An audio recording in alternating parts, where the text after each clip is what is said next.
മുണ്ടക്കൈ ചൂരൽമല ദുരന്തബാധിതർക്കായി കോൺഗ്രസ് പ്രഖ്യാപിച്ച ഭവന പദ്ധതിയുടെ തറക്കല്ലിടൽ കർമ്മം ഈ മാസം 26-ന് രാഹുൽ ഗാന്ധി നിർവഹിക്കുകയാണ്. ഏതായാലും കുന്നപ്പറ്റയിലാണ് കോൺഗ്രസ് ഭൂമി കണ്ടെത്തിയിരിക്കുന്നത്. അവിടെ ഭൂമി നിരപ്പാക്കുകയാണ്. ഏതായാലും ഭൂമി നിരപ്പാക്കി അതിൻ്റെ നിർമ്മാണം നടത്താനാവശ്യമായ എല്ലാ ഘട്ടത്തിലേക്കും കോൺഗ്രസ് കടക്കുകയാണ്.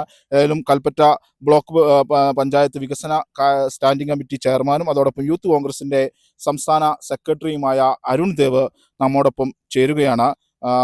മെമ്പറെ, ഏതായാലും കോൺഗ്രസ് പ്രഖ്യാപിച്ച ആ വീടുകളിൽ ഏതായാലും തറക്കല്ലിടൽ കർമ്മത്തിലേക്ക് കടക്കുകയാണല്ലോ അല്ലേ? വളരെ സന്തോഷത്തോടു കൂടിയാണ് ഒരു കോൺഗ്രസ്സുകാരൻ എന്നുള്ള രീതിയിൽ ഇതിനെ നോക്കിക്കാണുന്നത്. പ്രളയബാധിതരായിട്ടുള്ള ചൂരൽമല മുണ്ടക്കൈ പ്രദേശത്തെ ആളുകൾ ഏറ്റവും കൂടുതൽ പ്രയാസപ്പെടുകയും ആ പ്രളയദിനം മുതൽ അവരെ ചേർത്ത് പിടിക്കുകയും ചെയ്ത ഒരു പാർട്ടിയാണ് കോൺഗ്രസ്.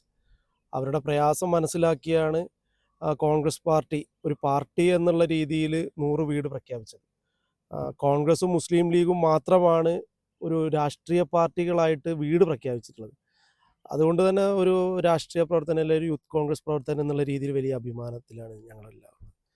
26-ന് രാഹുൽ ഗാന്ധി ഈ ഭൂമിയിലെത്തുകയും ഇവിടെ വീടുകൾക്കുള്ള തറക്കല്ല് ഇടൽ ഒരു വലിയ ചടങ്ങായിട്ട് കോൺഗ്രസ് ആഘോഷിക്കുകയാണ്.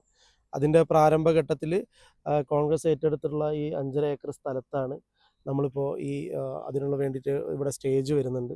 അപ്പോൾ അതിനുള്ള ഒരുക്കങ്ങളൊക്കെ നടന്നുകൊണ്ടിരിക്കുകയാണ്. 26-ന് 3 മണിക്കാണ് രാഹുൽ ഗാന്ധി വരുന്നത്. വലിയ പ്രതീക്ഷയോടുകൂടിയാണ് ഒരു കോൺഗ്രസ്സുകാരൻ എന്നുള്ള രീതിയിൽ നോക്കിയത്. ഏതായാലും കോൺഗ്രസ് പ്രഖ്യാപിച്ച ആ ഭവന പദ്ധതികൾ ഏതായാലും അതിൻ്റെ ആദ്യഘട്ടത്തിലേക്ക് കടക്കുകയാണ്. ലോക്സഭാ പ്രതിപക്ഷ നേതാവ് കൂടിയായ വയനാടിൻ്റെ മുൻ MP കൂടിയായ രാഹുൽ ഗാന്ധി അതിൻ്റെ ശിലാസ്ഥാപന കർമ്മം നിർവഹിക്കുമ്പോൾ ചൂരൽമല മുണ്ടക്കൈ ദുരന്തബാധിതരെ കോൺഗ്രസ് ചേർത്ത് നിർത്തുകയാണ്.